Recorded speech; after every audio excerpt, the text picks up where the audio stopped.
All right, welcome back to Math 1. You are currently in Unit 2, Lesson 5, Twin Powers. This is the homework helper, so we're going to dive right in. All right, so when we look here, we had 4 problems right off the bat in the first page. In this, we are rewriting each of the radical expressions to remove perfect square factors from inside the radical. So what we're doing is we're going and we're saying, all right, we've got, root 40. So when we look at root 40 here, we can go through and we can say, all right, what ends up going into it? What perfect squares? And we can look at root 4 and root 10. And root 4 turns into 2. And then root 10 cannot break down anymore. So we're good right there.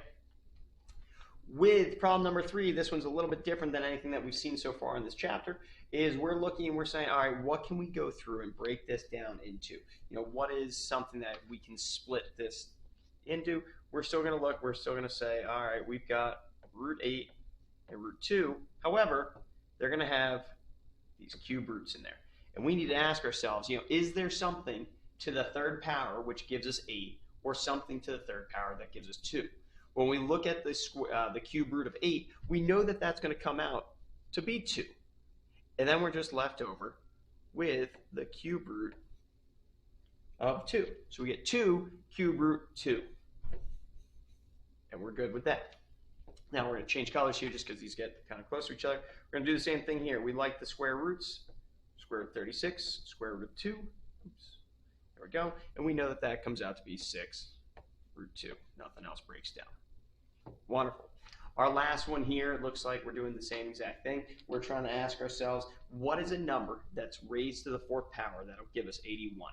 This one, there's no need to break it down because if we go through and we try to do that in any way, 9 to the 4th power or anything like that, we're going to end up looking at this and we're saying that the answer just comes out to be 3 because we know 3 to the 4th power ends up being 81. And at this point, that should really start to become second knowledge for you guys. We've seen this one a whole bunch of times. Instead of sitting there guessing on the calculator, just know that 3 to the 4th gives us 81. Cool. All right, so we're going to move on to our second half of the second page here, which is set up over here. We've got a couple things going on here. First of all, it says finish filling out the table of values for y is equal to 3 to the x power and use it to explain the meaning of 3 to the negative second. So we're going to do this a little bit. We already have our equation written down here, which is just found right here. Y is equal to 3 to the x power. What we are going to do is we have to then go through and keep plugging in our values that are given in the table, the x values, into the equation and solve for it. So if I start all the way on the right and I say, all right, 3 to the 3rd power, we know that that's going to be 27. I'll do one of these negative ones just to show it. We'll start down here at the left-hand side.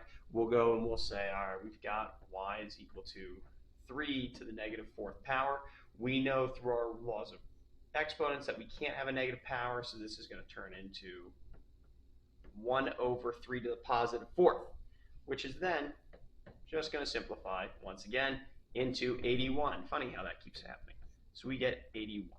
We can then do this with all of our other problems on here. We can plug in -3, -2, -1. We're going to get different answers. We're going to get 1 over 27. We're going to get 1 over 9. We're going to get 1 over 3 to get to here. Now, I'm not going to do too much writing here. You guys have to go through and explain this. I'm going to show one quick thing here. It's asking to show the meaning of 3 to the negative second. Well, if I gave you 3 to the positive second, you all know this to be 3 times 3. We know that right off the bat.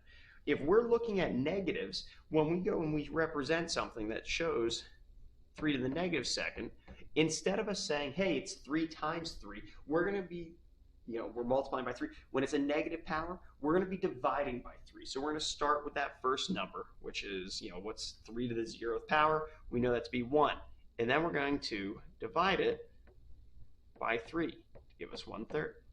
And then if we take that and we divide that by 3 again, we're going to end up with 1/9. So all we're showing here is that when we have a negative power, it's really saying, hey, we're dividing by that base however many times that negative power is. It doesn't turn our problem negative. It just means that we're ending up dividing. So you guys would have to go give an actual handwritten explanation there. That's just me kind of getting us started with thinking, oh, that's what a negative power is. Our problem number 11 is if two expressions with exponents are a perfect match, except one has a negative exponent and the other has a positive exponent, like 5 to the third power and 5 to the negative third, how does this exponent change the meaning of the expression?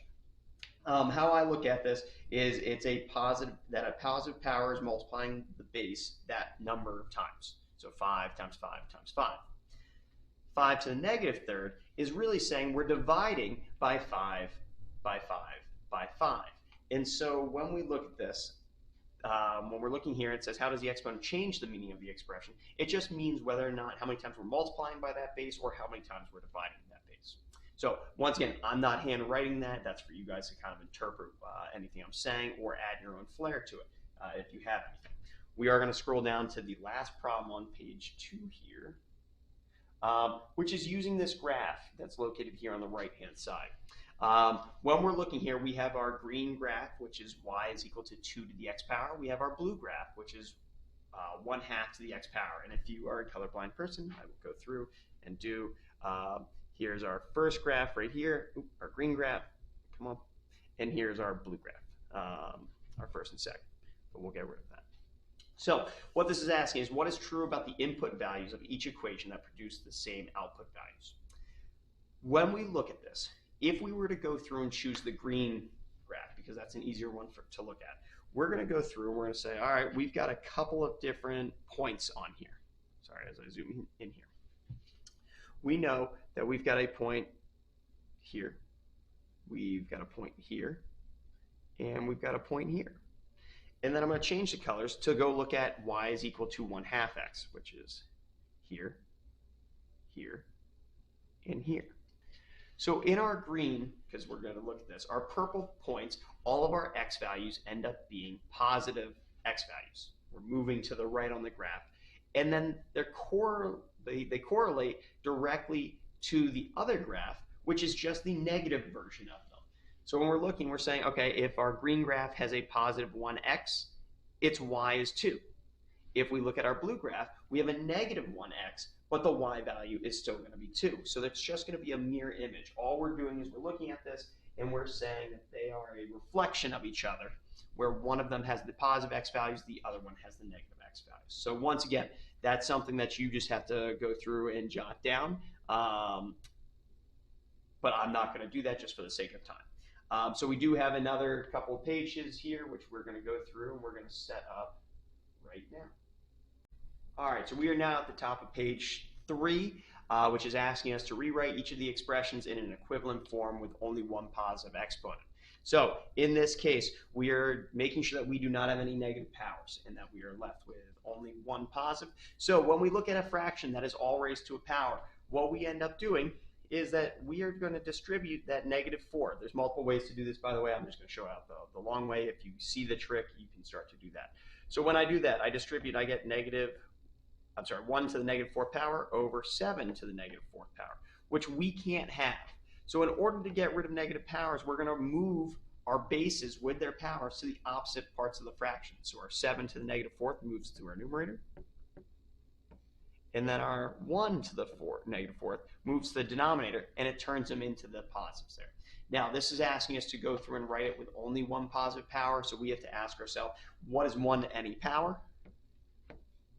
We get 7/4 over 1, and anything divided by 1 just gives us whatever's written there. Now, it is not asking us to go figure out what 7 to the 4th is. That is easy enough. You can plug in a calculator, but that's not what's being asked here. Our second problem, number 17, is we're going to look and we're going to say it's a power to a power, which means that we're going to distribute the power. We're going to multiply. So we get x is x to the -12th power, which we know we can't have because of negative powers. And following the same rule that we had above, we move it to the denominator, and it turns it positive. And since there's nothing left up top, we get to just call it 1 and call it a day. So that's wonderful. We're able to go through and do that. These next couple problems, problems 18 for the rest of these, I believe, are find the indicative values for each of the problems. I have gone through and started each one of these just to kind of set them up. I try to color code them where A is purple, B is orange, and C is blue. so they will bounce around a little bit. So I apologize for that. It's just a limited space. So when we're looking at these, when it is asking us to find f parentheses of some number, so f of some number, that is saying we're plugging in that value for x. So for the purple problem in number 18, it's find f of -3. We're going through and we're going to go over, like I said, we're going to use this purple problem here. We're going to go through and solve that. We are not doing anything with the left-hand side. We still know that this is f of -3 is equal to, and then we go through and we start solving this. So we say 2 times -3 gives us -6. -6 minus 7 gives us -13. So we get our answer. We don't do anything. We don't divide by -3 or anything. We leave that alone. And we say, okay, when x is -3, its corresponding y value is going to be -13. But we haven't graphed that yet, so we're not going to do anything. We're not graphing here. That's just what that means in math terms. For part B, it's saying find x if f of x is equal to 21. Well, we have to know that f of x just means y. So we're saying when y is equal to 21, most of the time that'll be our left-hand side of the equation. But for now, that's what we're going to look for. We're going to say f of x is going to be equal to 21. We're looking for x, which means in the actual problem, the orange problem, we should just have an x. There shouldn't be anything plugged in there. And we're given this linear equation, and we just have to go solve for it. So I'm going to talk through this and skip some steps as I show. We're trying to get x by itself here. So we're going to add 7 to both sides. When we do that, we're given 28 is equal to 2x. We're then going to divide both sides by 2 to get x is equal to 14. Now, going back into problem C, it is saying when f of 1/2. And so we're going back just like we did in the purple problem. We're plugging 1/2 in for x, which we did on the blue all the way on the right-hand side over here. So we're looking and we're saying, let's just go through and solve. We're saying f of 1/2 is equal to, well, 2 times 1/2 is just 1. 1 minus 7 gives us -6. Obviously, please show more steps than this. If you're only showing this, it means that you just copied these answers. You didn't actually do your work. So please make sure that you're putting that for to show that you actually know what you're talking about. All right, problem 19 was the same setup, except there was only an A and a B. So I split it. I did our A on the purple on the left and B in orange on the right. When we're looking at problem A here, it is saying find g of -4. In this function, we're just labeling it g. Don't worry about what g and f are. It's just how we determine which function we're talking about so that we can talk about multiple functions at one time without getting confused. So we're looking at this function. We're saying, all right, we're plugging in -4 in for x. And so we go through and we start to do that over here on the left-hand side. We get g to the -4, or g of -4 is equal to, ooh, we don't like this because all of a sudden we have to write it as 1 over 3 to the 4th times 2. So g, the negative of -4, is equal to 1 over 81. Once again, that one shows up. And so we know this to come out to be 2 over 81.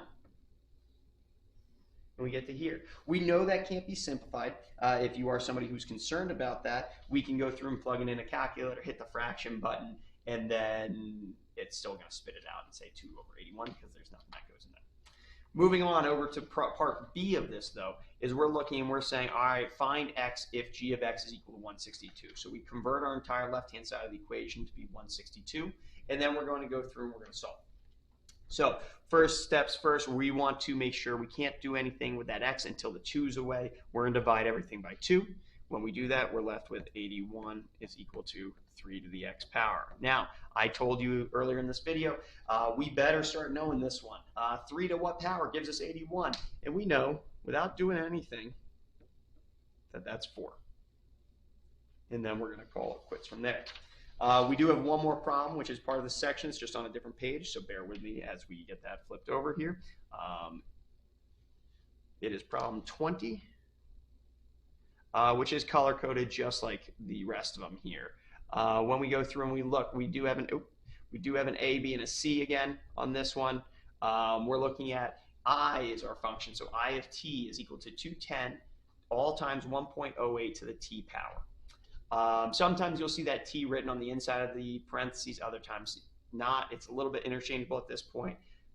Probably should have included it inside, but it does not harm us in any way here. So part A is asking us for this purple, which is written on the left-hand side. I of 12 is equal to 210 in parentheses 1.08 all to the 12. So we can go through and punch this in the calculator. If you're getting weird answers, please do 1.08 all to the 12th power to start, then multiply by 210. When we do that, we're going to go and we're going to get I of 12 is equal to 528.82. And there's nothing crazy about that. We're just punching into a calculator. But like I said, if you get something different, please talk to a teacher, make sure your calculator's in the right setup and everything, and then we can go from there.